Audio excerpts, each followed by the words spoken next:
This episode of the Half Price Concessions podcast is brought to you in part by our friends at Performancenter Racing Warehouse. Located in Statesville, North Carolina, Performancenter Racing Warehouse provides racers with just about everything you need to go asphalt late model racing, including being the home of the PRW chassis.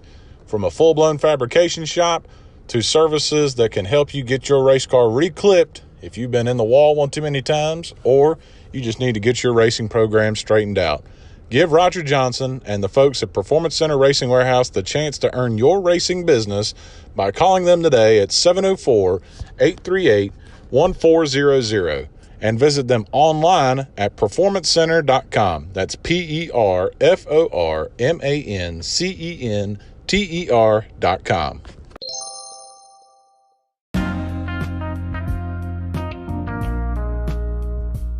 What is going on, y'all? Welcome to episode 10 of the Half Price Concessions podcast featuring Kevin and Kyle Shipmon. First and foremost, thank you to everybody and anybody who has listened to any of our episodes previously up to now, whether you listened to them all or just one.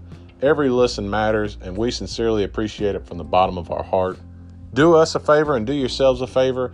If you like what you hear, and you're listening on Apple Podcast, Spotify, or Stitcher, hit the subscribe button or the follow button so that you can get notified every time we put out new episodes. Because this is kind of a hobby deal, we're not doing this for a living or making any money out of it. Sometimes we'll put out 2 episodes in a week. Sometimes we'll go a week and a half without putting out an episode. The schedule is not set in stone or anything like that. So you want to hit that subscribe button so that you can get notified every time we put out a new episode and you don't miss any of the cool stuff we talk about. And speaking of that cool stuff, first time in the podcast, we got 10 episodes before we got to it. 2 guests on this week's episode, Kevin and Kyle Shipmon. Kyle Shipmon is a 3rd generation drag racer who I actually went to high school with over at Burlington Williams. His dad is Kevin Shipmon, who is currently the general manager at Piedmont Dragway and has been involved in drag racing for quite some time. We talk all things Piedmont Dragway. We talk about bracket racing, which is something that I still have a lot to learn about, but you'll learn a lot by listening to this episode. We also talk about Sonny Shipmon, Kevin's dad, Kyle's granddaddy, who kind of got the family into drag racing and actually made drag racing history as being one of the first African-American officials involved in drag racing, and is actually a member of the North Carolina Drag Racing Hall of Fame, which we get into that and so much more on this episode. Episode 10 of the Half Price Concessions podcast. Kyle and Kevin Shipmon from Piedmont Dragway is coming your way here in just a few moments.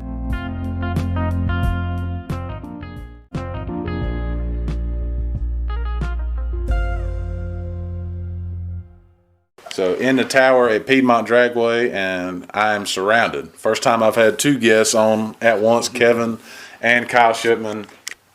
Pretty appropriate. We're here at Piedmont Dragway, where Kyle, I know you race now, and Kevin, you too busy to race in the first place. You too busy making sure that everybody's getting along all right. So even right off the bat, when you are here like you are, and you see Kyle, running and whatnot, do you even have time to go over there and get a word in with him or say hey or anything? Or are you so busy making sure everything else and no fires is going or anything like crazy? Do you even have time to go over there and catch a break with him?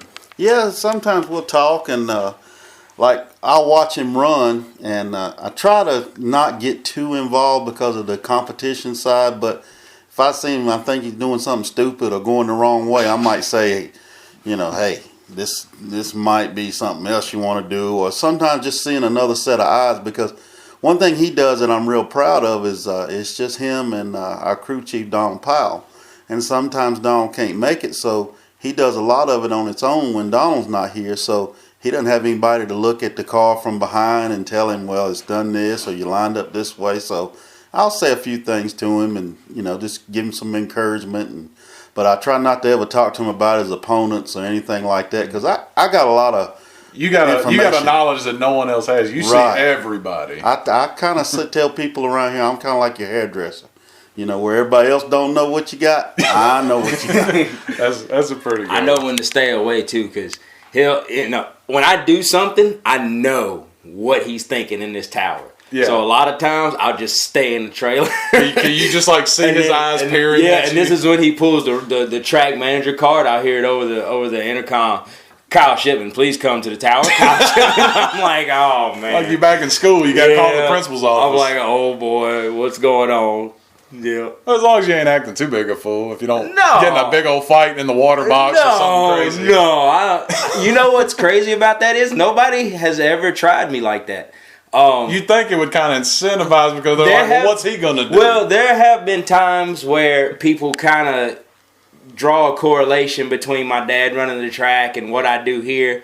There was a year where I was winning races. I won 5 or 6 races in 1 year. You run half of them. I won half the races in 1 year, and people just thought that he was somehow manipulating systems, and we got he was called. Prepping the track special for you. Yeah, but it's like, man, dude, at the end of the day, when we pull up, I got to beat you and you got to beat me.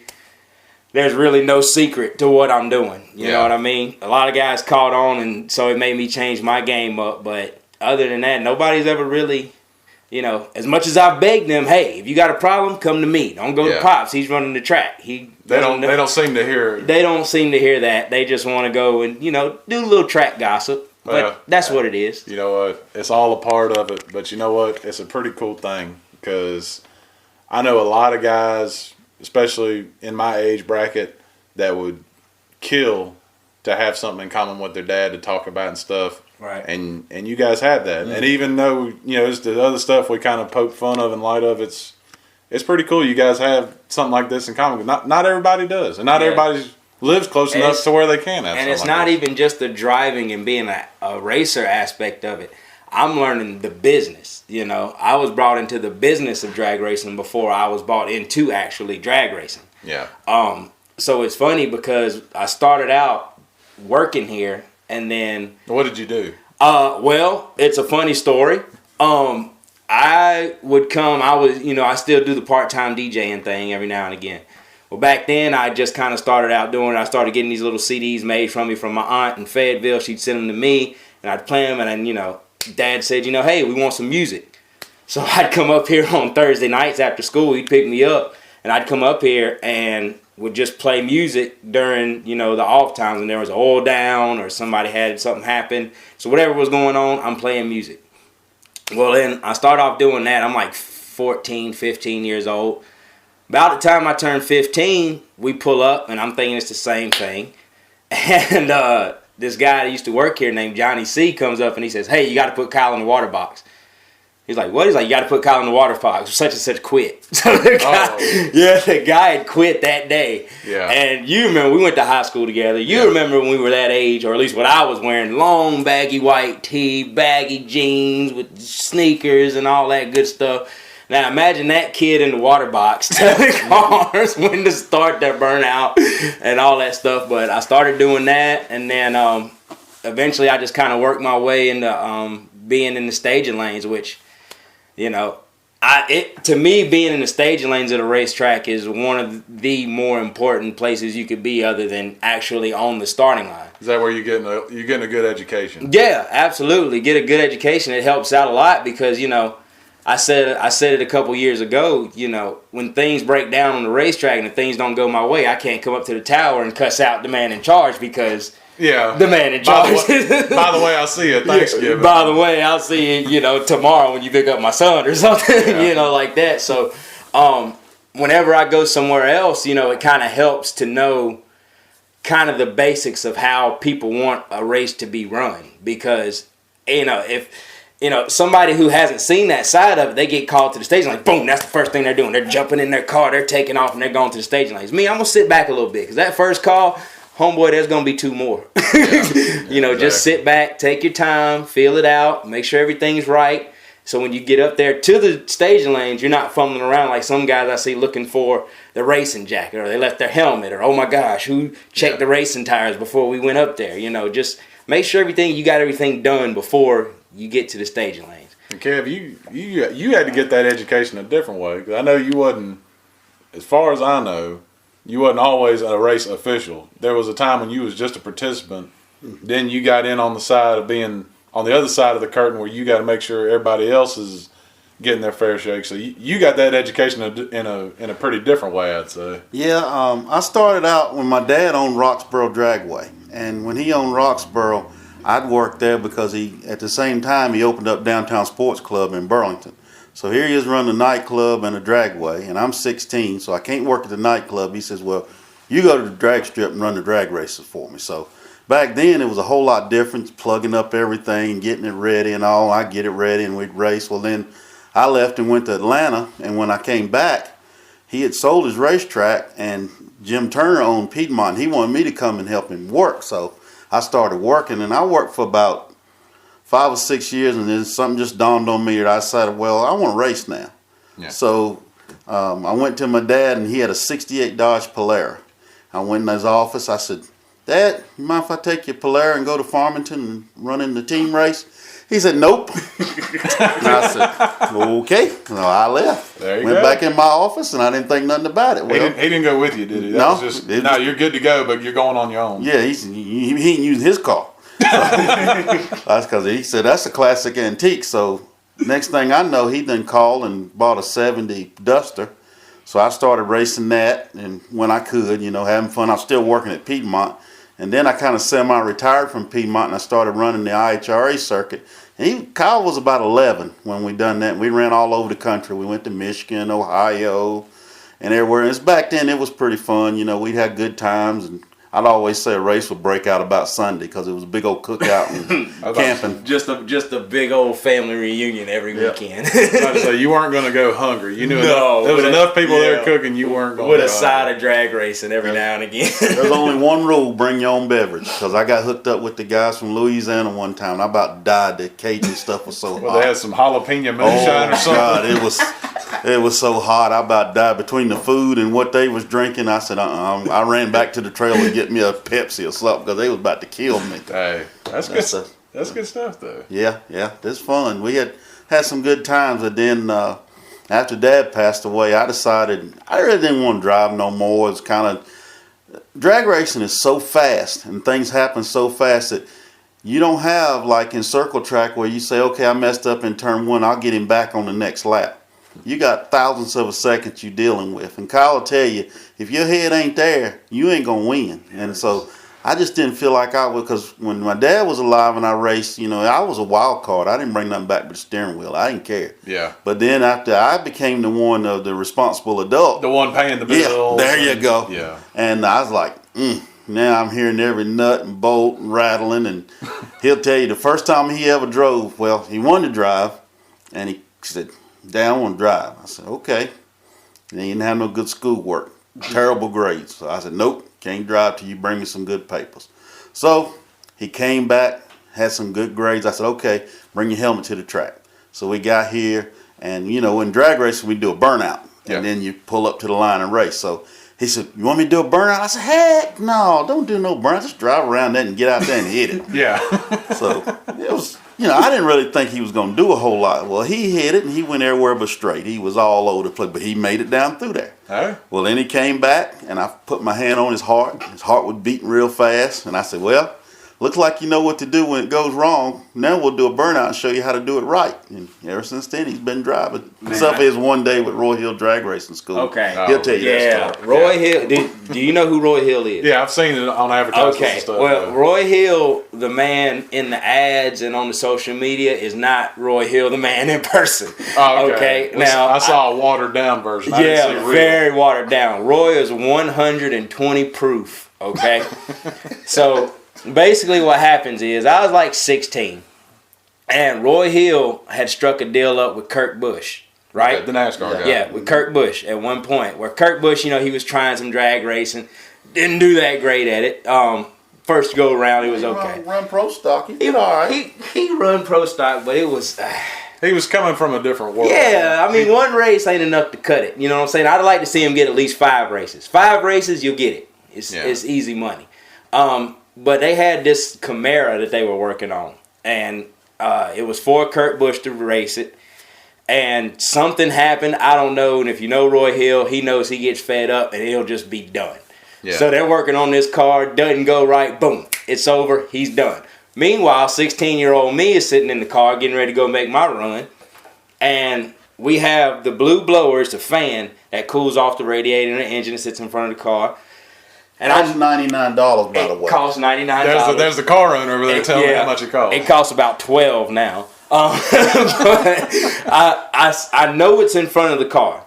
So I see Dad go to the front of the car, and in my mind I'm thinking to myself, oh gosh, I'm in the car, I'm strapped in, I got to get this blower. So I'm getting ready to undo my seatbelts to go get this blower out of the way before I pull off. I see Dad go to the front of the car, dip down, and then walk back.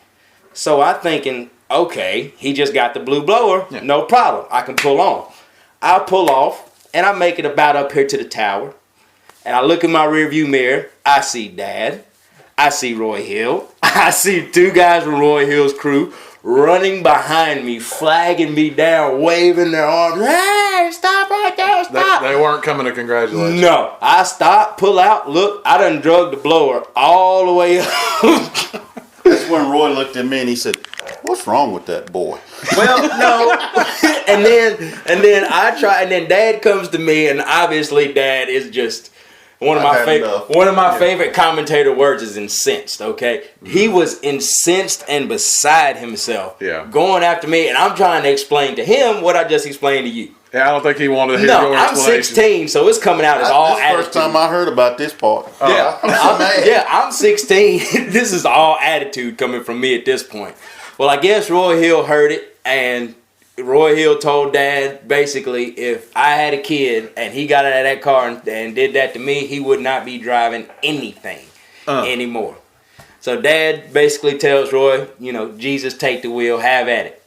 So he comes over there, and Roy at this time is about 65 years old, and he challenges me to a game of slaps. You put your hands up and you try to slap. Never play an old man in slaps. Man, he sits there and he's talking to me, and obviously this is the edited version because you can think of the most Southern football coach cursor in America. Major league cussing. And you will never be talked to the way I was talked to during that game of slaps. He's sitting there looking at me dead in my eyes and saying, come on, son. I'm a 65 blank year old man. Blank, blank, blank, blank. You can't hit me, blank, blank. And I'm just like, oh my God. And I can't hit him.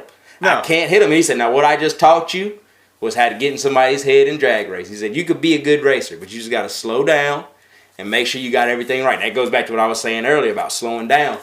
And then after that, he took me over. He showed me how to do one of them big old pro stock burnouts where I'm going through 3 gears during the burnout. Dad's cringing because I'm winding the motor up. And I'm fine. And just basically got a free lesson in the Roy Hills driving school, which is what people basically pay thousands of dollars to do.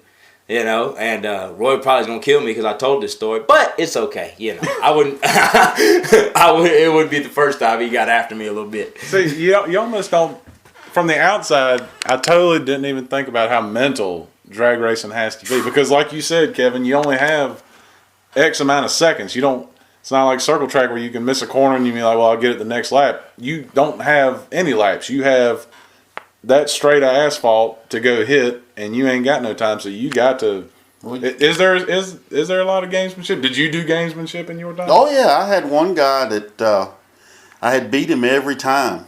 He was good, he's a good guy, but I was like, in drag racing, you kind of say, okay, if you beat a guy like 2 or 3 times in a row, you know it's coming. Kind of like football, You do. I done beat this team 5 times. I know it's coming. Well, this old guy, we run, and I went the opposite way on the head games. What I did was we were at Virginia, and we pulled in the staging lanes, and we were paired together for first round. And I didn't even say nothing. I'm down there messing with my car, and I know who I got, and I'm just ain't saying nothing. He looks at me, he says what he thought. He said, I'm going to get you this time, Shipman. I said, okay, Ronnie, whatever you say. So in our kind of racing, you get a head start. So he was giving me the head start. Okay. So I took off, and we're running a quarter mile, so I got a little more time to think. I took off, and I was like, I didn't have a very good light. And then I see him take off in my rearview mirror, and he's coming. And then our kind of racing, if you run too fast, it's called a breakout. Yeah. So if you catch somebody, you got to slow down a little bit to make it tight. You gotta give some back. He didn't give nothing, but he went by me like a house. He freight trained me, basically. He went by me still going, and my wind light came on. And I was laughing all the way to the scales, and I lined it, because every time you run, you go to the scales if you win. So I'm pulled to the scales, and he's pulled beside the scales because he didn't win, hoping that I'm light. And I ain't light, so he's looking at me bad.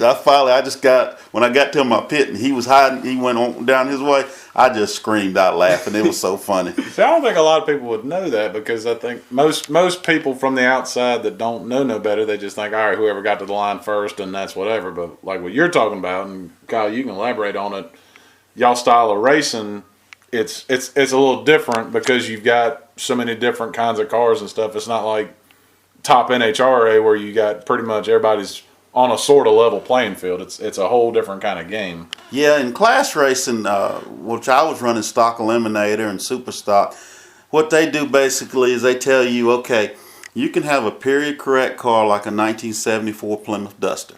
And they say back in 1974 the Plymouth Duster came with a 360 engine, a 340 engine, maybe a 318. Well, they say you can have that engine, you can modify it to our specification. You got to have the same carburetor, and then they take the factory shipping weight and make you weigh a version of what the car's supposed to weigh. Mm-hmm. And then they tell you what kind of time it should run. If they say, okay, that car should run in F-stock automatic, it should run 1250.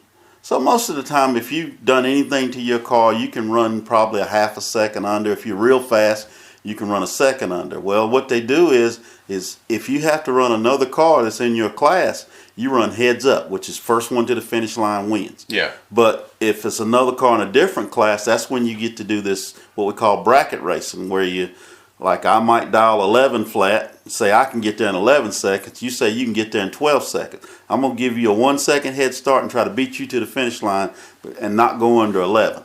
It's kind of like going to the gas station and saying, I ain't got but $20 and don't look at the pump and pump until you think it's at 20 and let off. You got to take an educated guess. Right. Yeah. Mm-hmm. That's what we do. About to say. And it gets to the point where, a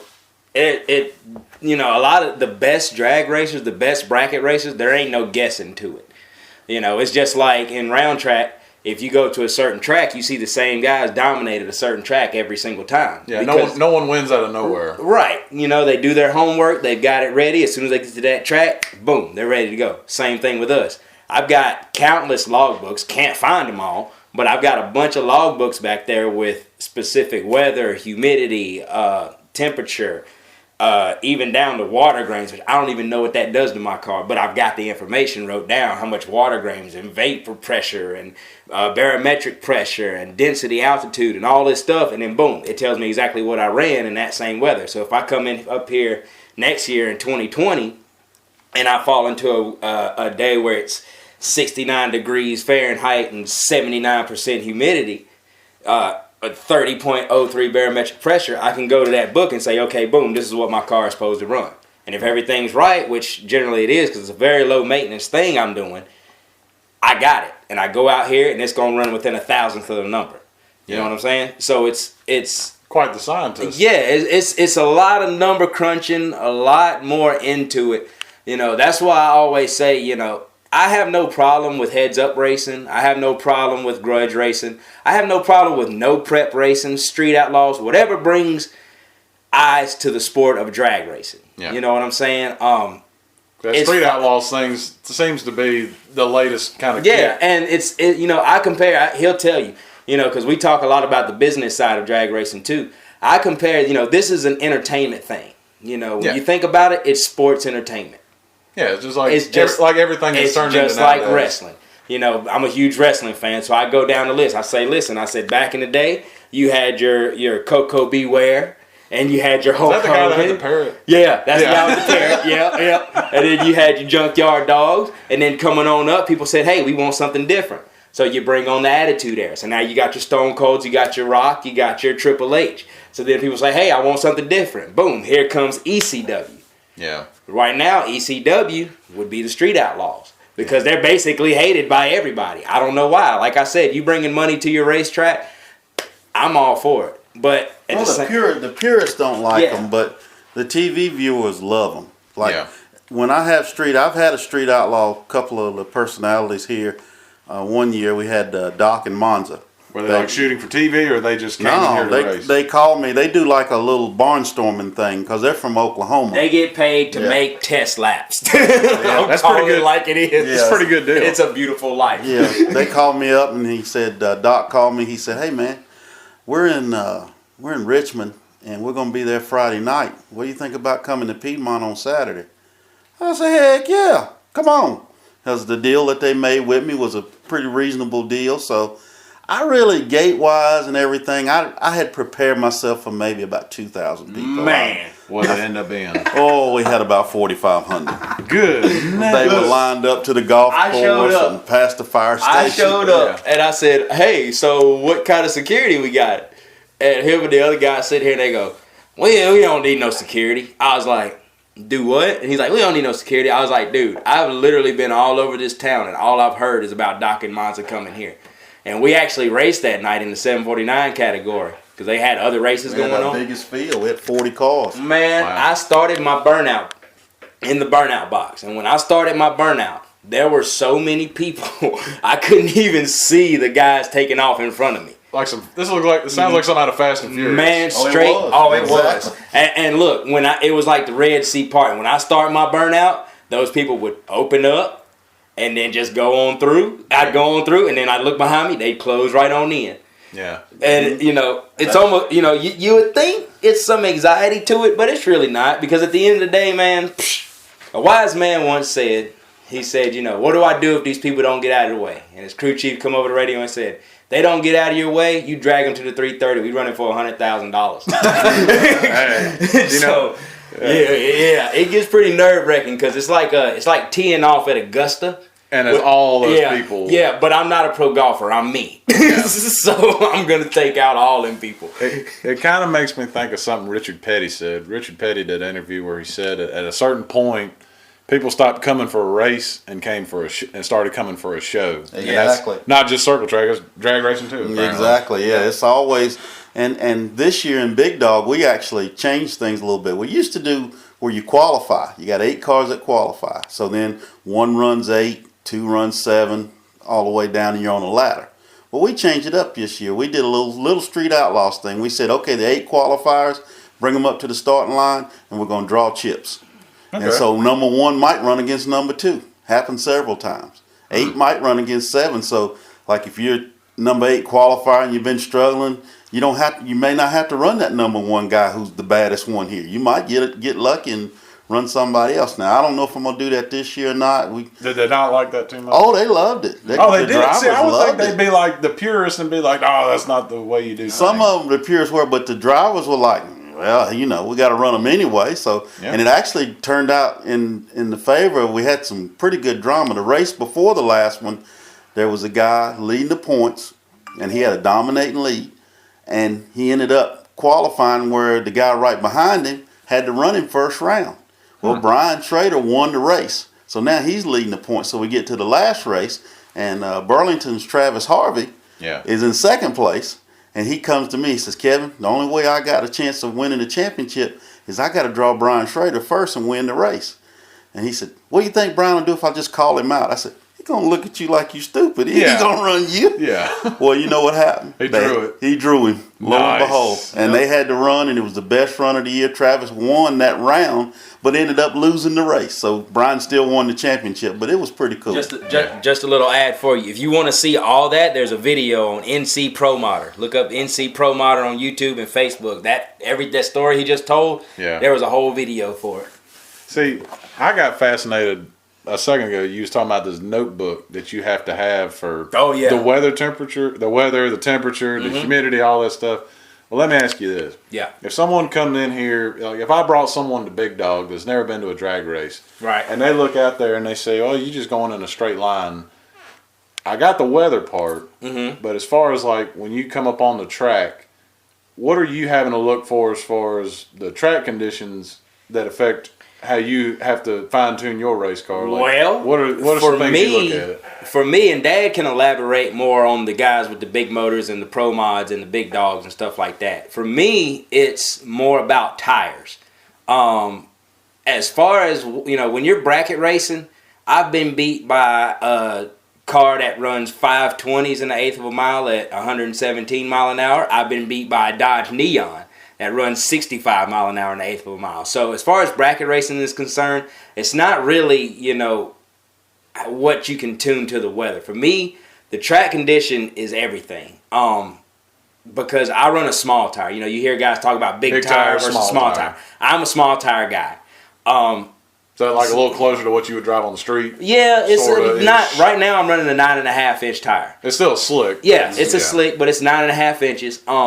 Basically, just because if we want to do some cutting and welding and whatnot, we could get a bigger tire. But right now, the big tires ain't gonna fit under my car. It's not really a problem. But when you come to Piedmont, and this is not a plug or anything, this is just the honest truth. When you come to Piedmont, your car's gonna hook. Leon on the starting line and my dad and his guys do a great job of, during downtime, they drag the track. They're always making sure everything's the way it's supposed to be. You see guys coming up here walking on the track, making sure it's good. You can hear their shoes sticking to the track, and that's good. For a small tire guy, that's great. Not going to name any names, but I've been to other places where you see the tractor one time before you start running, and then you don't see it again. He's gone for the night. And he's gone for the day. And when you've got a big tire, that's not a problem because that big tire, it gives them more room. It can compensate. It can compensate for the lack of, traction there is on the track by the time the sun goes down. But for you, it's everything. For me, I have to start taking into account, okay, have they drugged the track? If you got somebody with you, this is when it's good to have somebody with you because even though I'm great by myself, I'm even better with somebody with me because somebody who's with me can go up there on the track. You'll see guys walking around on the track on the starting line. They kind of plant their foot to get a feel. Yeah, to see where that traction is. And there have been times where, we get up there and there's absolutely nothing up there. So then that gets relayed back to me. And depending on where I'm at, if I'm at the pits and somebody's been up there, which never happens because we're never that coordinated. Yeah, you got to be in the lane. Yeah. Well, so if I'm back in the pits and I can get that message, hey, there's no traction up there. They ain't drug it. There's nothing going on. I'm on a small tire. Okay. Maybe I can add some weight to the trunk to load up the back half of the car. I did not know y'all could add weight. I thought you just had to make weight. No, so I can't. I don't get into all that. We move weight around is what we do. Okay. Yeah, we move it around. It's a weight distribution thing. You don't have that in no other racing. Everybody else, it's you got to meet a total weight spec and a left weight spec and a kind of a ratio. Yeah. I did not know that y'all could. Well, you could kind of to play with how the track. When you get into more sanctioned racing, when you get into NHRA and IHRA and actually running those sanctioned races, yes, you have to weigh a certain thing. Big Dog, I'm pretty sure has to weigh a certain thing. The kind of racing I do, the weight doesn't matter. You know what I mean? Because at the end of the day, if I'm running 749, I got to be the first one to the finish line without going under 749. Doesn't matter how I got there. Just can't have no nitrous. Can't have this. Little specific rules. Nitrous. You can have nitrous? Yeah. Oh, we ain't worried about that. Well, now we know something else to buy in the I'm not getting no nitrous because we gonna blow it up the first chance we get. So then or maybe 7 flat where now you can add a throttle stop, which is just a whole nother podcast in itself to talk about that kind of stuff. But for me, it's all about the tires. The traction. I can take some air out of my tires and run them at a lower pounds. Raise them up if I think I got a whole lot of traction. Add weight.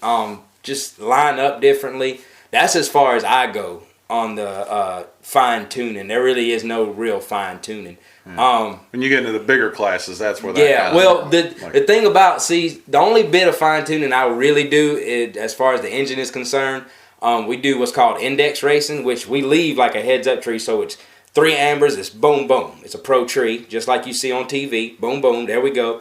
And then we leave at the same time, but you got to be the first one to the finish line without going under 7 flat or under 749, which is what I do.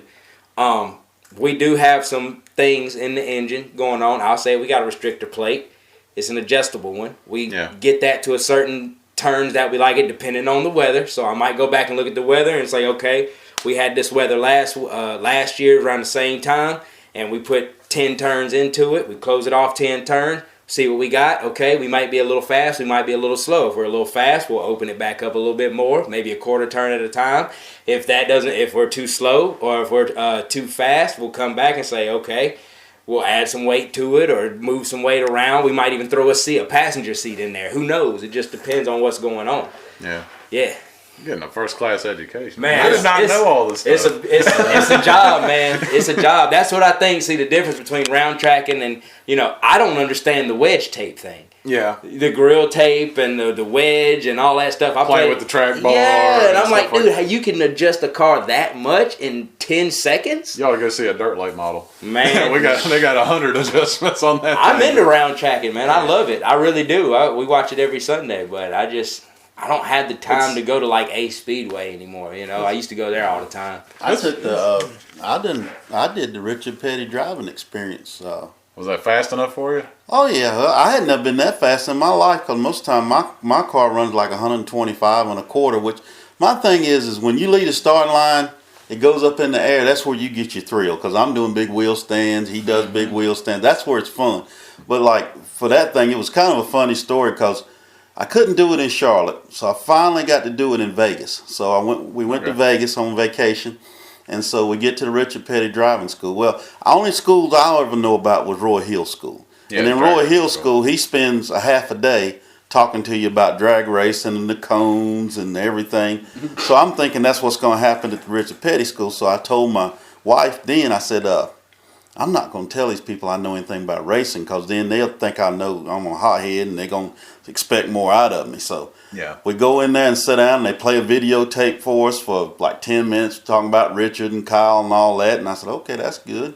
Then I figured, well, they're going to get us in a van and take us around the track and show us stuff. This guy walks out and he says, hi, I'm Mike. I'm your crew chief. I said, hi, Mike. He says, here we go. We've got these lines painted on the curves. When you go around the corners, keep your car in those lines. Those are called gates. You're going to have I said, gates, okay.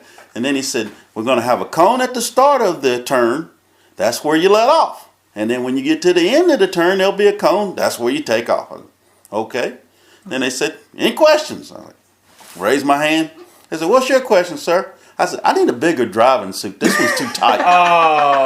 So they said, well, you want it to be tight. I said, I don't. No, was you revealing a little too much there? So I got in.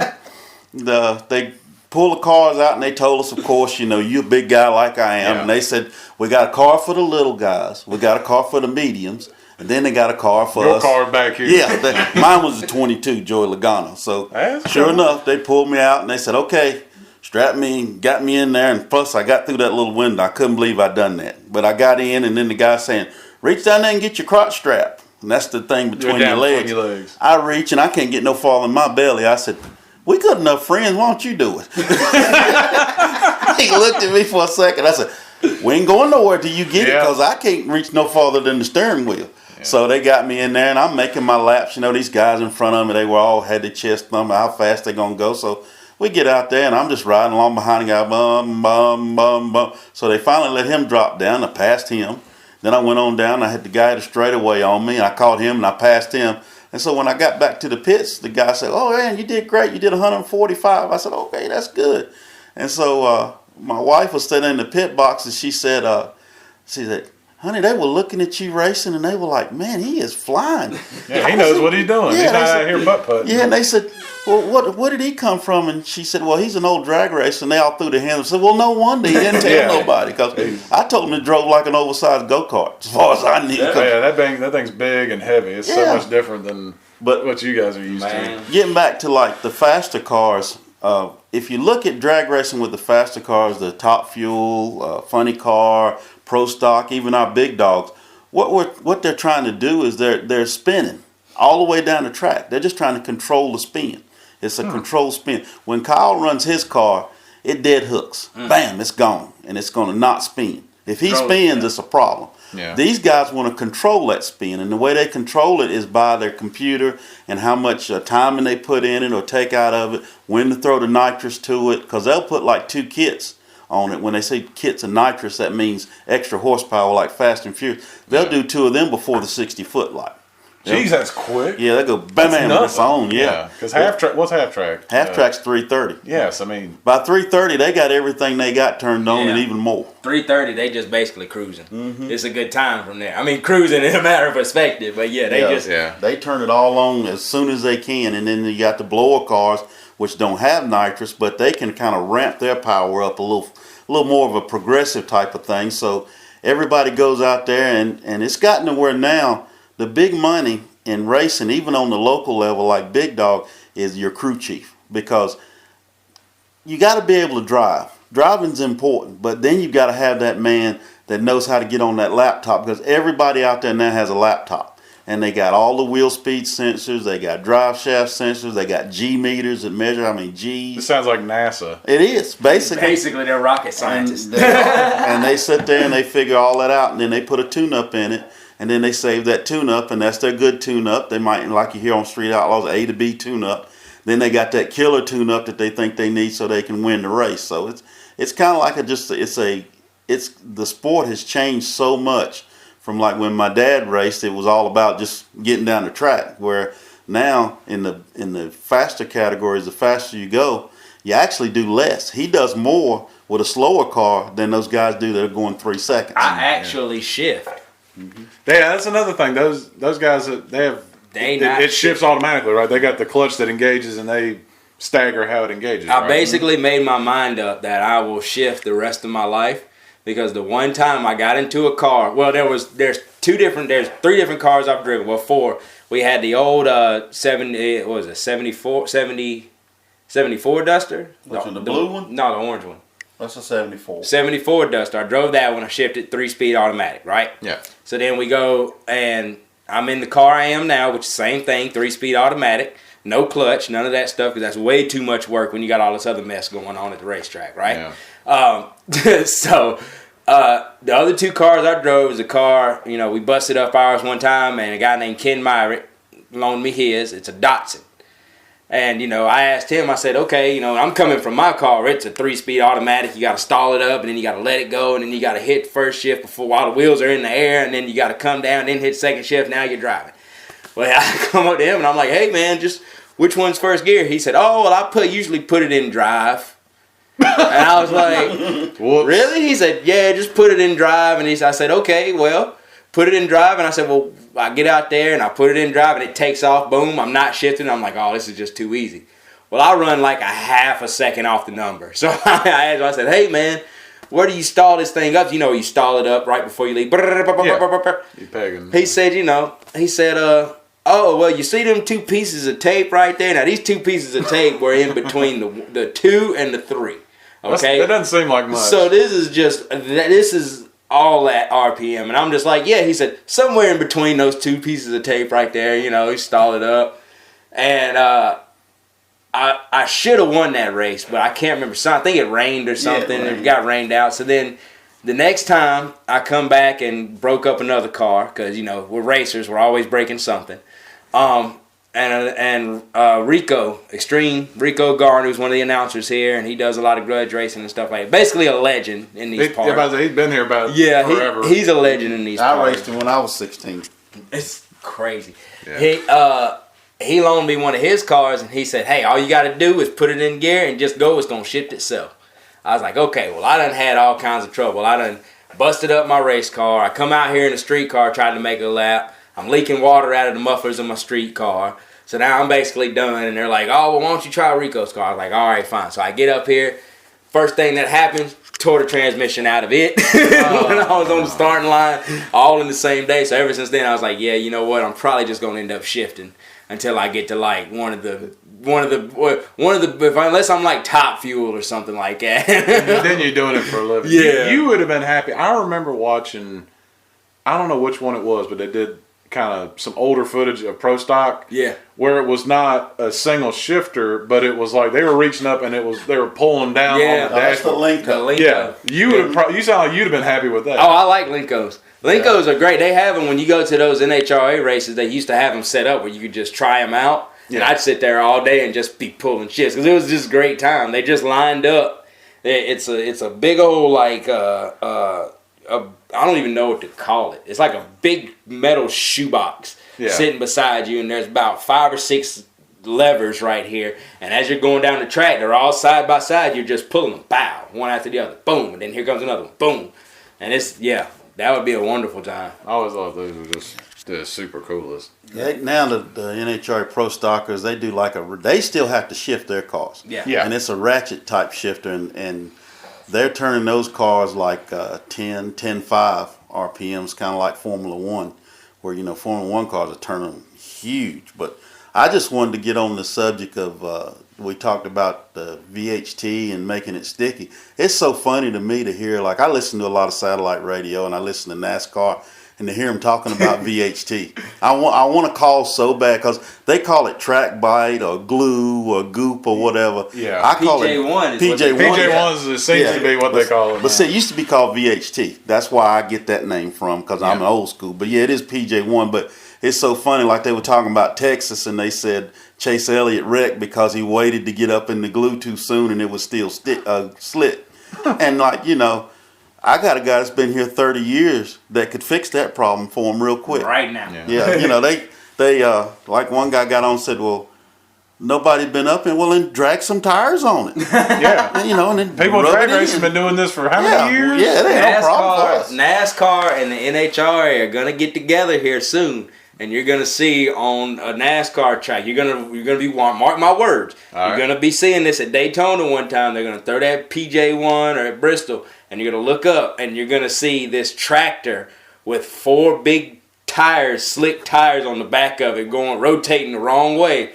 And you're gonna text me and you're gonna be like, Kyle, what is that? I'm gonna be like, that's the NHRA and NASCAR right there. Where's my tickets? It was going to come together eventually. Oh, it's going to happen. They played around with that years ago because the company we get our fuel from, VP Racing, they've had for years, they've had what they call a lane choice thing where some of the small short tracks would use it. And see, I guess because Bruton Smith owns all of those tracks, he's the one that came out with the fact that, we're going to go to Bristol and we're going to spray some of this stuff on it. Everybody was like, well, what is this sticky stuff? Well, it's been used in drag racing for years. But see, the thing about it is you can dilute it and make it pretty much whatever you want to make it. Like we dilute it during the summer, we'll dilute it like 50-50 with alcohol. And that makes it, because when it gets hot, it gets real gooey.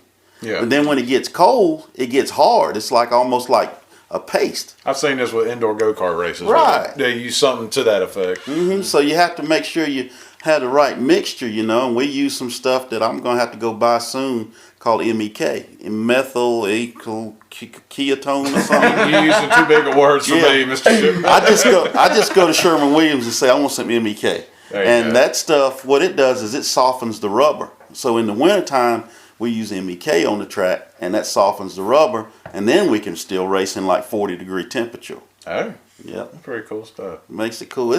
But drag racing's got like a small, I wouldn't say a cult-like fan base, but no, we're not as big as drag racing, but I mean, it's NASCAR and circle track, and I'd love to get the kind of people that come to Ace Speedway on a Friday night to come. Like we grind it out here, and one thing about our sport that we can do that I don't know of any other type of form of racing, you can come here on Thursday night from 6 o'clock until 9 o'clock. You can bring anything you want and race. And I've been here over 30 years. I have seen snowmobiles.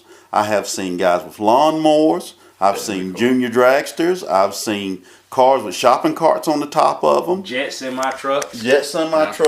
Anything. You can race anything. And that's the fun thing about our sport. That, and just like we see all these NASCAR tracks making all this stuff so that the drivers are fan accessible. Drag racing's been like that for years. Yeah, I was about to say. You walk up in the pits and talk to them. Most drag races you hear advertised on TV, they say every ticket's a pit pass, because it is. Mm-hmm. You walk up in there. And it's crazy because a lot of people still don't necessarily get that.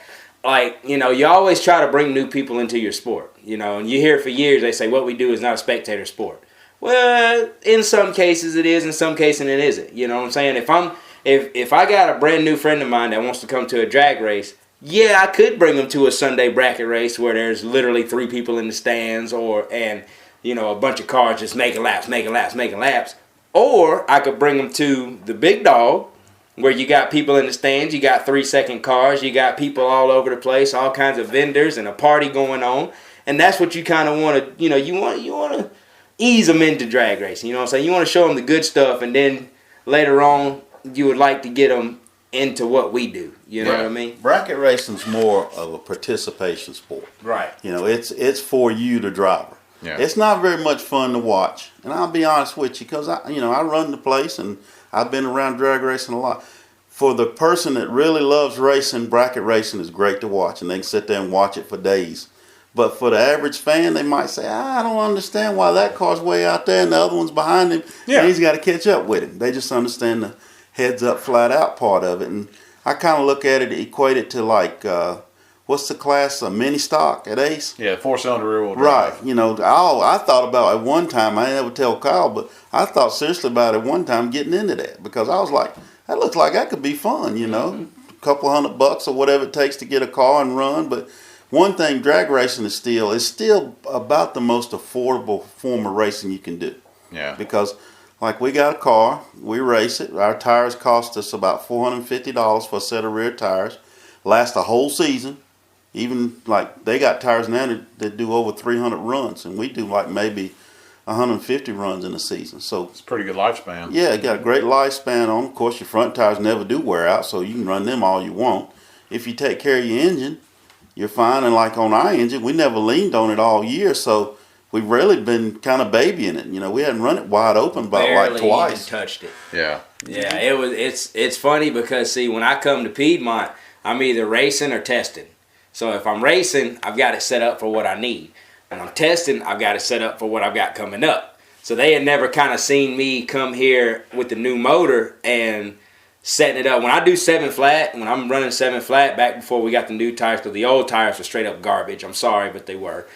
We got some new tires. I like how you looked at the car owner before you said that. They were garbage. How much did they cost? They cost $0. They cost $0. But the guy made good on them because the tires we got now that work perfectly, we got them from the same guy. Okay. It was never a dig on the guy, okay? Yeah. But those tires were wore out. And, when I set it up for 7 flat, I would load the trunk up with the weight. So when I leave the start line, boom, I'm putting the wheels in the air and shifting first to second with the wheels in the air. And it was so funny because when I come here, like I said, I'm always testing or racing, so nobody ever seen that. The first time I came out here about midway through the year and I finally set that car up to do what it was supposed to do, man, you see videos, people clapping and people from the NC State, engineers coming up and talking to me, talking about all these different numbers and fancy words, and I'm just sitting there feeling like a dummy, like I go fast.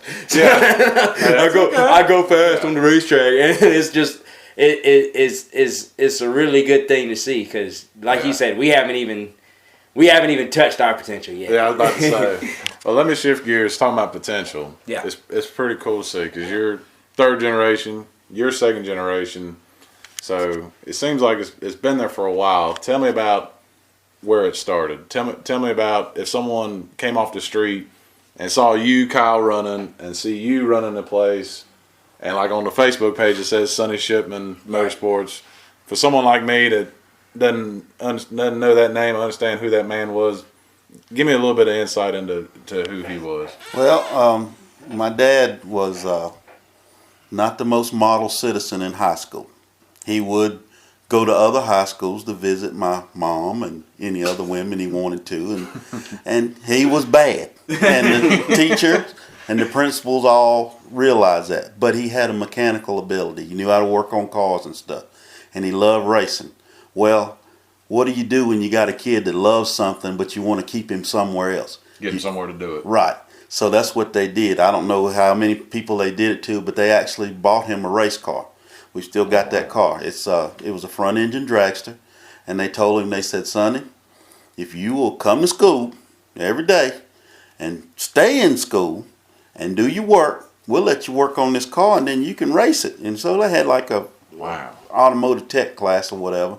And so that's where he said he got started. He became a model citizen. His main job was to work on his race car, keep his lessons going, and keep the school buses going. Because back then the schools were integrated, and a lot of times the black schools didn't always get all the good parts. Yeah. So he'd go and like ride with the school class to Raleigh for like a field trip. which he wasn't even in the class, but he was there to keep the bus running. They needed somebody to work on it because they couldn't depend on a friendly person being there to help them. Right. So he'd take the bus and ride with them. Like one time, I think they said the bus driver told him, said, Sonny, we ain't got no brakes. And he said, well, just get it over to the curb. And they were close to wherever they were going. And he said, y'all go ahead and go do your thing. And when you come back, I'll have it fixed. So he worked on it. So that's where he started. And then he'd come to Piedmont and race. And back then in the day, they tell him, say, if they had some fancy people racing like Ronnie Sox and all them, they might say, Sonny, you can't race today. We can't have nobody like you racing. We just, you can't race today. You're not the right color. So, jeez. But he loved it so much that he'd come and watch. He was so enthusiastic about it. Well, Ronnie Sox and all of them took a liking to him, and then they'd let him do stuff for him, and he'd hang around their shop. And he started getting more and doing more things with racing, and then he went to Chrysler and moved up the ranks, and Chrysler actually gave him parts to run cars, and he ended up being a manager of a professional team called Brooklyn Heavy. This was a guy out of New York who owned the race cars, and he hired Herb McCandless to be his driver. And Dad was like the team manager and also made sure driving the truck and stuff to the track. So him and Herb was real good friends, and they tour all over the country racing. So he got into that, and then I don't know if I'm going forward or back, but no, after Brooklyn Heavy got done, Heavy had to go somewhere and stay for a while, if you know what I mean. Yeah, he needed to go pay a debt. Right, pay a debt. There you go. So Dad and them got to racing on their own. He had a '68 Barracuda.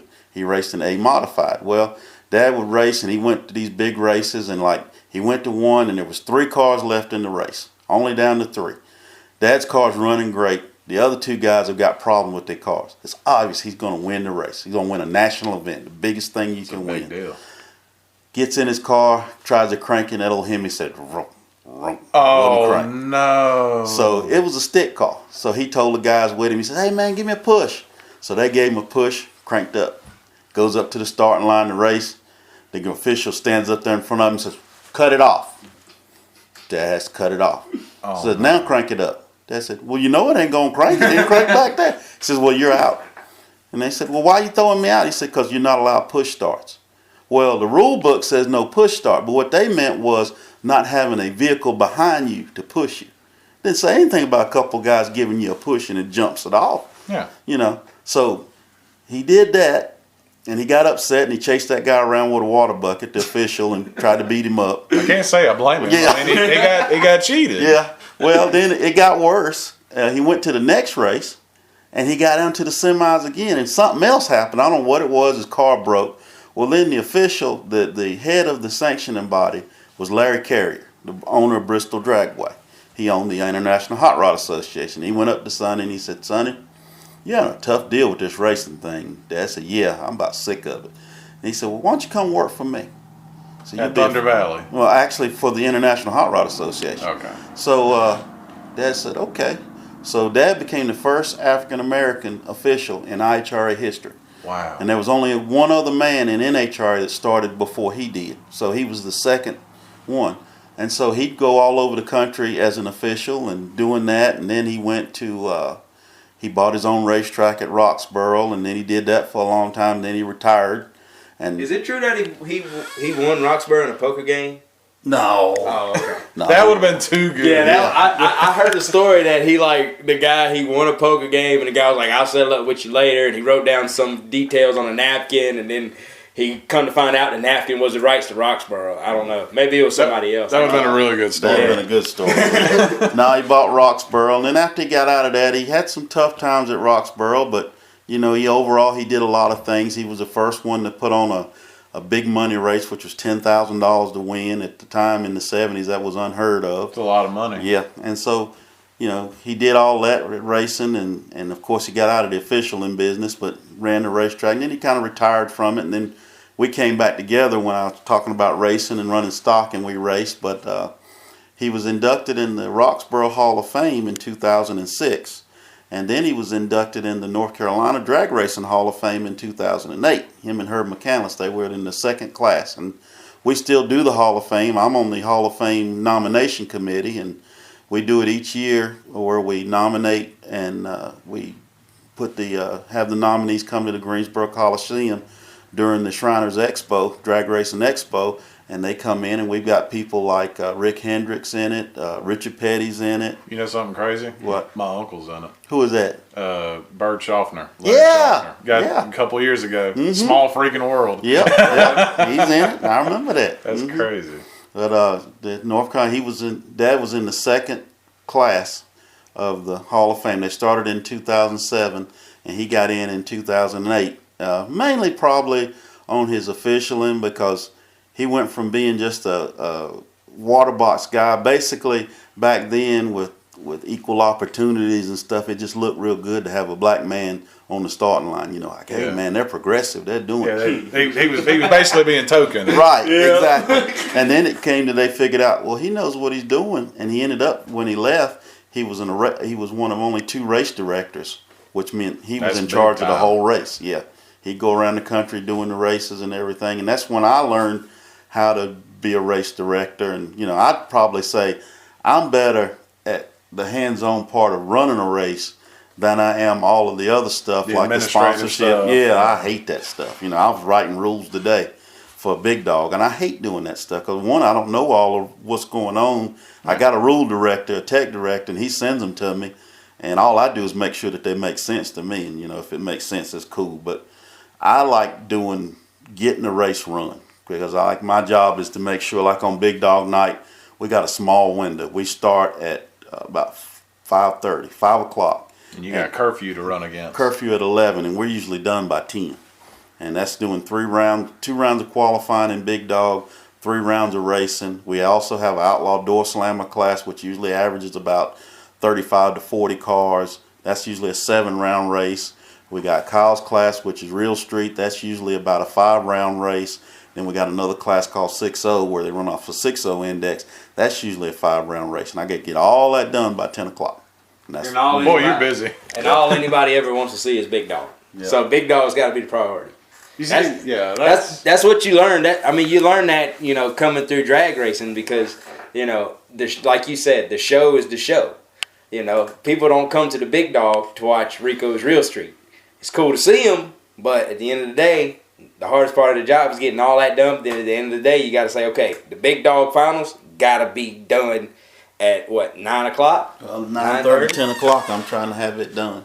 Yeah. But you know, it's a lot of times, a lot of people will start to equate to the guys running in the slower classes, because it's pretty cool. Like in our real street class, we've had guys with a guy with a Tesla, $100,000 electric car, racing against people like Kyle. Yeah. Come back if you hear this. Come back. This guy. You want another run of that Tesla? No, I never got to run him. Oh. He come in here, and first of all, you got to realize, you know, it's just like motorsports at an amateur level anyway. Bunch of good old boys. Okay? Yeah. Bunch of good old boys. We're down here having a good time. Couple jerks in there, but mostly good old boys. Couple jerks every now and again, but hey, it is what it is, right? Well, this guy shows up with the Tesla, first of all. So which one was it? Was it like the black one, or was it the white one? White, like P1800 or something like that. I don't know the Tesla. All I know is it didn't make no noise. So now everybody thinks he's cheating.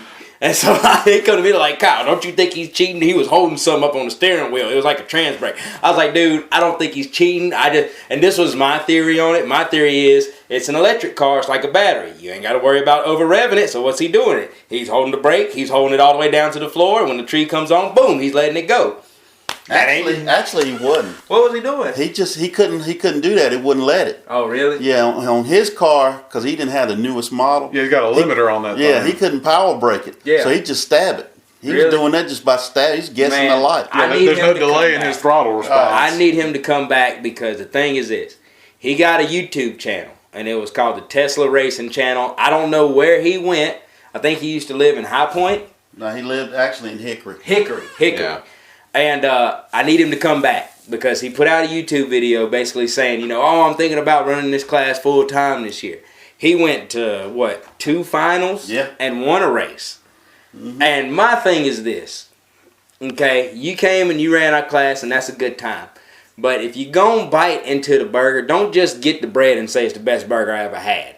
Okay. Get into the meat, get into the cheese. Meat and cheese, meaning myself, Ken Myrick, who beat him in the finals. You know, a lot of these guys now, you know, they've come a long way.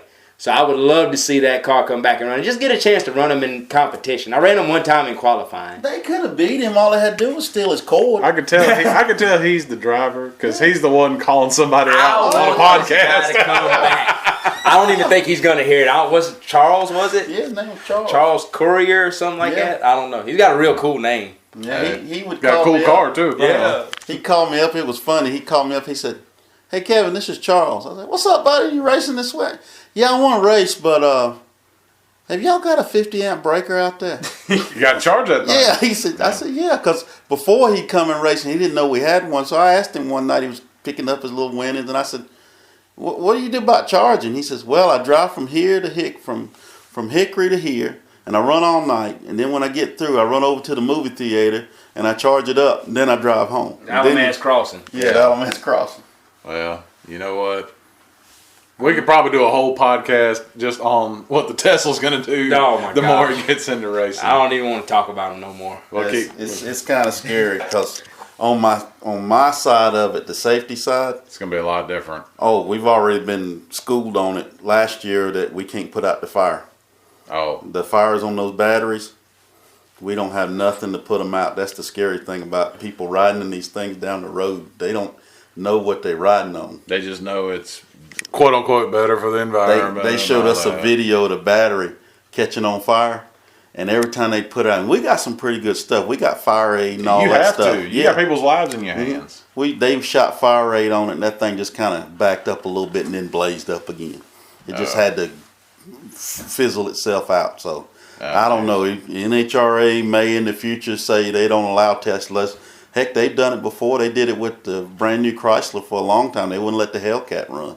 Yeah. Because we've got some street production cars that come here and they'll run. We've got a rule now because it used to be we said the rule was if you ran quicker than 7 flat, you had to have a roll cage. And guys wouldn't come because they're like, "Man, I don't want to cut up my car. It's too fast. It's a brand new car." So now they've changed the rule to where we can let them run 640s. And then usually they can't run much faster than that and they say you can run at least 640 with a street car. So we got people driving cars in off the street and running that fast. And what it is I was born in '64, so I didn't get to see that heyday. But there was a heyday back in the day, like in the early '60s, where you could go to the showroom and buy a car right off the street and go race it. And see, it's like that now again with the Copos and the Cobra Jets and the drag pack cars from Mopar. You can go and order that car, and that's $100 and some grand. You gotta have some deep pockets. You better know somebody, some rich relative, somebody. You gotta have some deep pockets, but you can get out there and we can go buy a car right now, $120,000, and be racing it next week. And it's kind of like it's good to know that you can do that because the manufacturers are getting back into it, and that's cool. That's one of the cool things about it. And it brings more racers, like he said, to that real street class. We grew just because people come to, say, Big Dog or just come up here on Test and Tune night just running those cars like he's talking about. They just bought it off the showroom floor, brought it out to Piedmont and said, "Hey, my car is fast enough to run that class." Boom. Next thing we know, we got 30 cars in our class when we're used to running, 16? Yeah. So, good stuff. The real street class has actually been going on. It's only besides bracket racing, which has been here for years. Yeah. A Big Dog was started in '96, and I think Real Street started in '98. And those are two classes that are still going strong. The longest running. Those guys are still running the same car that they ran back in '98. Still running. Same one. Might have just painted it. That's all. Well, man, if nothing else, if they didn't know about drag racing before this, they just got a whole lot of education. Oh, yeah. And come on out to Piedmont. Yeah, please. Come watch you some. Come out to Piedmont. Go follow our Facebook page. I'm not really big on Twitter and Instagram and stuff like that. Yeah. Maybe when I get a little bigger and I got some help to run all these social media pages. You got a kid now. Now you can put your kids fit up photos on Instagram. Well, when he gets old enough, he's going to be much more tech savvy than I am. Yeah. So he's going to take care of all that. But Facebook page, Sonny Shipmon Motorsports. On Facebook, go give us a like and a follow. We got GoPro videos of me in the car. Lucas Oil. We got to give a shout out to Lucas Oil. Hooked us up with a sponsorship. Tom Bogner. Hunt Tree Service. Car owner over here. Car owner, truck driver, PR director, Kevin Shipman. Yeah. Hunt Tree Service Incorporated. Is there anybody? Sloan Racing Engines. Maybe I should just point the mic toward him. Yeah, Sloan Racing Engines built my motor for me. Roy Hill Drag Racing School. Get Piedmont, take it away. He's about got it all. We got some fine partners with us that help us out in this sport. And the biggest thing I always say about this sport, round track, and a lot of things, I break things down into two categories. There's want to and have to. Yeah. Okay. You have to buy your insurance. You have to pay for your house. You have to go to the grocery store and you got to get food. You want to go to the racetrack. So in my sport, and it's a want to sport, I got to do things twice as good because it's a want to.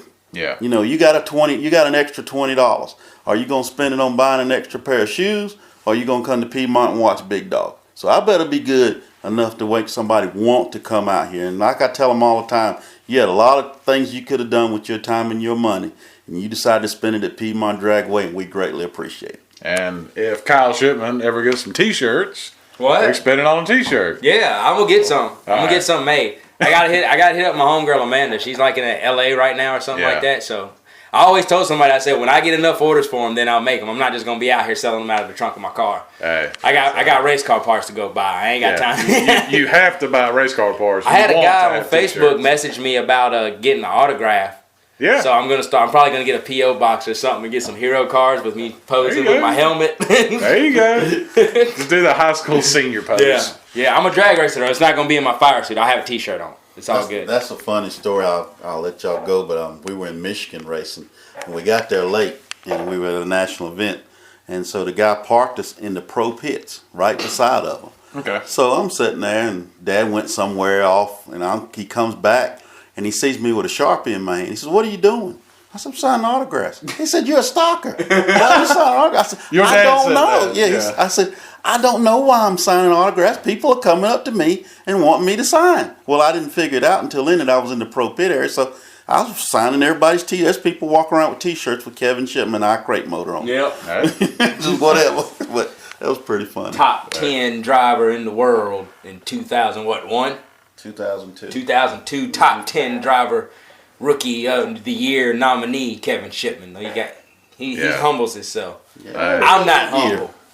I'm good. You know what? I think that's a good note to end this one on. Absolutely. I think this is gonna be good. I appreciate y'all taking time out. Have us back anytime, man. We'll bring some people better at drag racing than I am. They're gonna be you're fine. We'll get you next time on the Grudge game. They got a whole Grudge site up. But you have to beep them out because they do a lot of. I got the explicit content tag for that. We'll get the censor bleep app on our phones for that one. They ask for W-2s and everything. They want to see how much money you make before they race you and all this stuff. It's pretty funny. Yeah. We'll need a whole hour for that one. Yeah. Thank you, guys. Man. All right. Thanks a lot. Thank you for listening to yet another episode of the Half Price Concessions podcast. Please help us out and subscribe to us on Apple Podcast, Spotify, or Stitcher, and be sure to give us a rate and review if you can to let us know how much you're enjoying our episodes. Thank you for listening and have a blessed day. And don't forget, you can also listen to episodes of the Half Price Concessions podcast without downloading the apps. Just go to www.anchor.fm/HPC podcast. Thank you, and have a blessed one this time.